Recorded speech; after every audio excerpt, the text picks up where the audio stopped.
Peace and blessings, fam. Brother Rob here. One of my online students requested that I actually give him some feedback on some of the techniques and things that he's working on. And he's coming all the way from Madagascar. For those who don't know where Madagascar is, it's off the continental portion of Africa here. So you'll see this is Madagascar here. But I want you to take a look at this video and let me know what you guys think.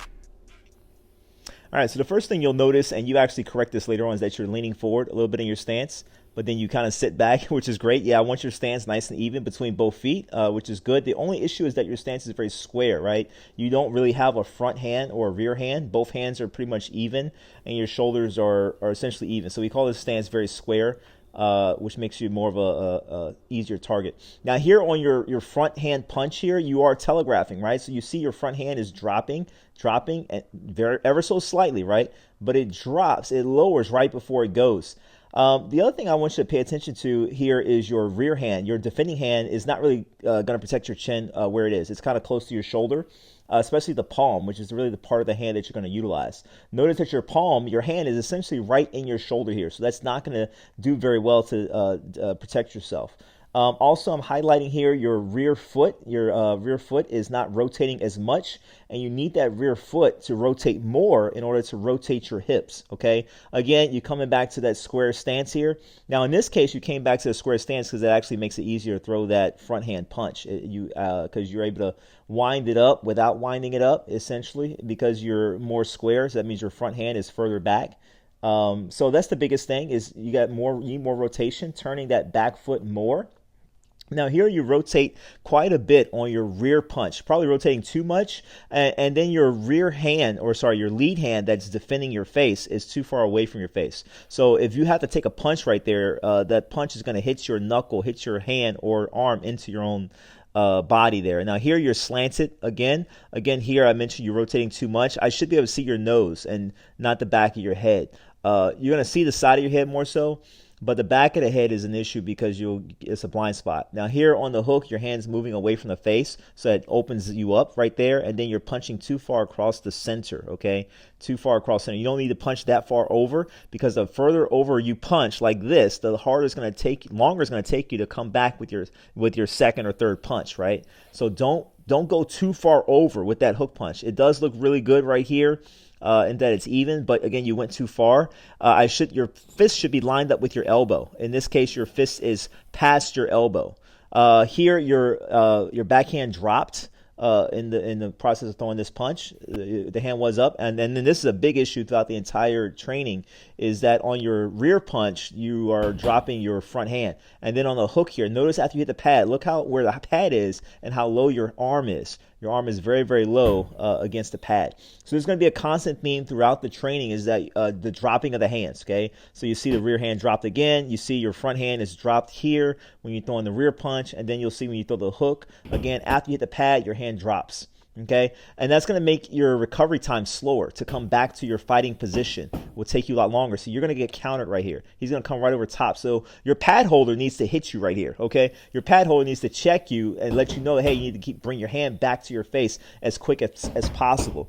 We have this concept called hand replacement, right? So in other words, when one hand goes, the other hand comes back to defend. So make sure you're bringing your hands back quickly to defend. Now here, same thing. The hands are low. Right? There's no need for that hand to be down under your chin as you're hitting. And same thing here. You're hitting with your left hand and your right hand is down by your side.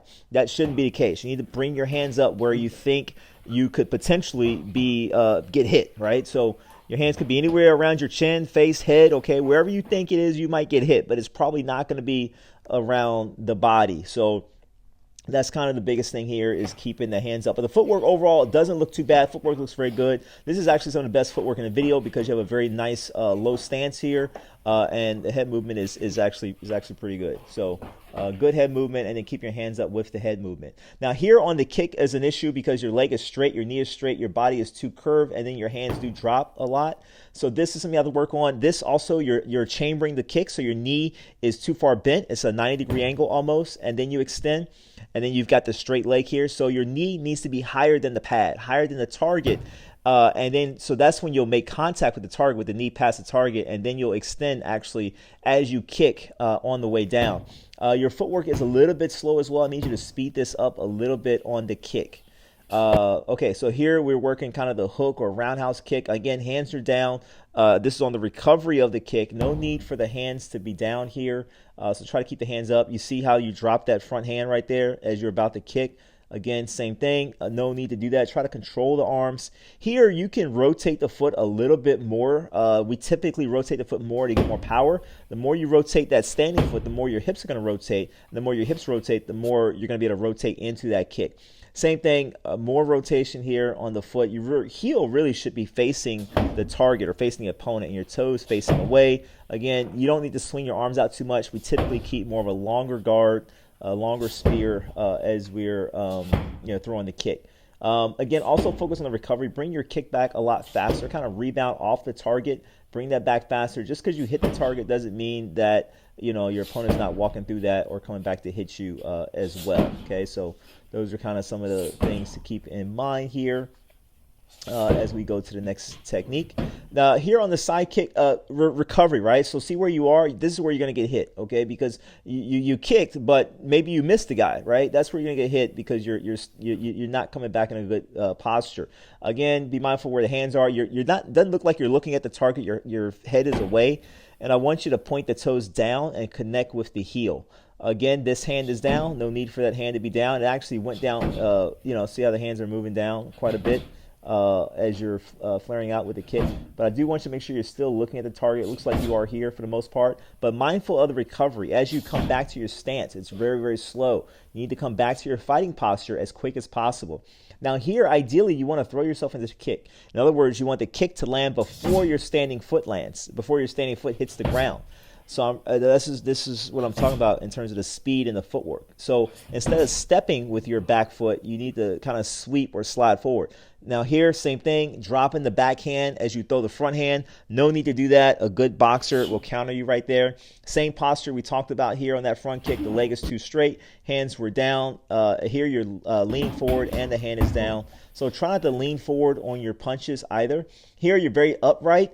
A good grappler is going to take you down here. So I need you to stay nice and low in your stance. Again, same thing here, dropping the backhand as you throw the punch. Staying low in your stance means not being too tall, okay? Be ready to sprawl if somebody's shooting for your legs, okay? That's very important. Be ready to sprawl if they're shooting for your legs. You have to always be thinking that. I like the footwork here. You start off very, very well, okay, with the footwork. Step and slide. I do want you to make shorter steps, not so long. Shorter steps. Now here, you notice that your feet, you lost your heel to alignment here. Okay, heel to alignment. And then at some point here, your feet will actually cross. Now here you get back to your alignment. This is good. This is good. All this is good right here. I just need smaller steps, not so long, okay? Smaller steps. Good job there on the pivot. Okay, and when you come back, this is where you're starting to cross your feet. See how you're crossed? And I'm going to pause it here in a second here so you can see. Boom, right there. Your feet are crossed. So now you've completely lost heel to alignment. And then you step again with the wrong foot. If you're going to your left, don't step with your right foot. Step with your left foot. Okay. This footwork's not too bad here. I do need you to be a little bit lower in your stance. And just know you'll have a name for the footwork. We have a name for it. And I can talk to you about that later. But just know what you want to call it or what it is. And then also know, the purpose of it. But overall, not too bad. Again, just need to be a little bit lower in your stance. Be ready for the takedowns, and be ready to attack at any point during that process. So that's why I want shorter steps. Here, like I mentioned, you're dropping the hand before you punch. You see it drops and then punches. That's going to be a telegraph. So a good fighter is going to intercept you and hit you in the process of that. Here, same thing, dropping the hands, your backhand drops. Here, I don't want your head past your knee when you're doing your bob and weave. Stay under your legs, okay? Don't dip forward. Don't lean forward as you do your bob and weave. Again, you're very tall here. Your feet are very close together, okay? This sequence isn't bad. Your hands are just down. You're just dropping your hands very much here. I do want you to rotate more on that standing foot in the kick. Have your pad holder hold the pad up a lot higher. He should be at least holding it up to your head height, not your shoulder height. See how low the pads are? They need to be up to your shoulder height at the very least. And again, don't lean over your knee when you do the bob and weave. Try to stay under your legs, under your hips as you dip down. And keep the hands up nice and high. Still guarding the chin nice and high, like you're freaking, claustrophobic or certainly afraid to get hit, okay? Now, that's the idea. because you may be dipping your head into a knee or some kind of kick. Here, same thing. You got to rotate more on that standing foot, and look how low your hands are, right? Some guys are going to walk through that leg kick and smash you in the face, okay? So hands are really too low here. That's why actually if you had a partner, your partner needs to be checking you here. If you hit and your hand is low, he needs to tag you to let you know that your hands are down. That's the biggest thing that you'll need your pad holder to do, is to tag you anytime your hands are down. And so you'll have to kind of train your pad holder to be able to do that, right? And then just commit more into the punches, right? Just kind of rotate a little bit more, have more intensity in the punches. Again, your head, I need you to tuck your head a little bit more into your chin. Your head is too far up in that case. In general, your head is up, so I just want you to kind of tuck it down a little bit more and stay nice and low. Here on the trapping, I'd kind of not worry about the trapping right now. We're going to break this down, though, just so you're aware. Here, you're going to get tagged by a boxer. Your hands were down as you came in. Now here you have to have intent. So you're bringing their hands down, but I want you instead to focus on bringing his hands more forward and pushing his hands into him. Trapping in this case should be like striking. So you shouldn't just be pulling his arm down, because most people aren't going to let you pull their arm down. You need to do it very violently. Now here you're leaning forward. And then your arms are not connected to your structure, meaning that your elbows and arms are doing a lot of work, but they're not connected to any other part of your body. Again, if you do this with your hands down under your chin, you will get countered here. Okay, in a real fight, this sequence will not work just because the intensity is not there. No one's going to let you just pull their arms down like that. It doesn't quite work that way. So certain trapping needs to have a lot more intensity. Again, same thing here. You're dropping the arms, so you see after the hook. A lot of people do this. They hit the pad and they think they're good. Just bring your hand right back to your face. Assume the guy is tagging you. So if we're in class right now, after you throw that hook, I'm taking that left focus mitt and going across the head, So make sure you bring the hand back sooner. So boom, your hand's down right there. That's when you would get hit, okay? But yeah, in terms of how we teach trapping, I teach it from the aspect of you can 4 types, right? So you can push, pull, you can deflect, or you can dissolve, okay, for the most part.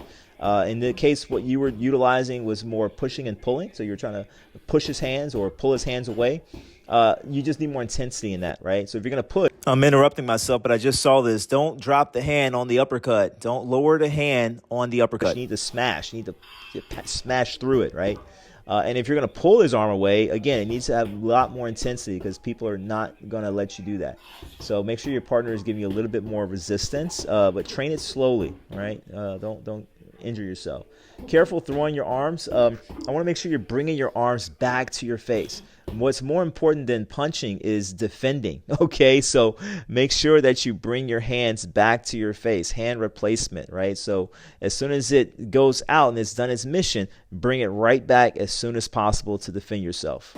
The purpose of our organization is to start right here in Harlem, which has the largest concentration of people of African descent that exists anywhere on this earth. There are more Africans here in Harlem than exist in any city on the African continent, because that's what you and I are, Africans.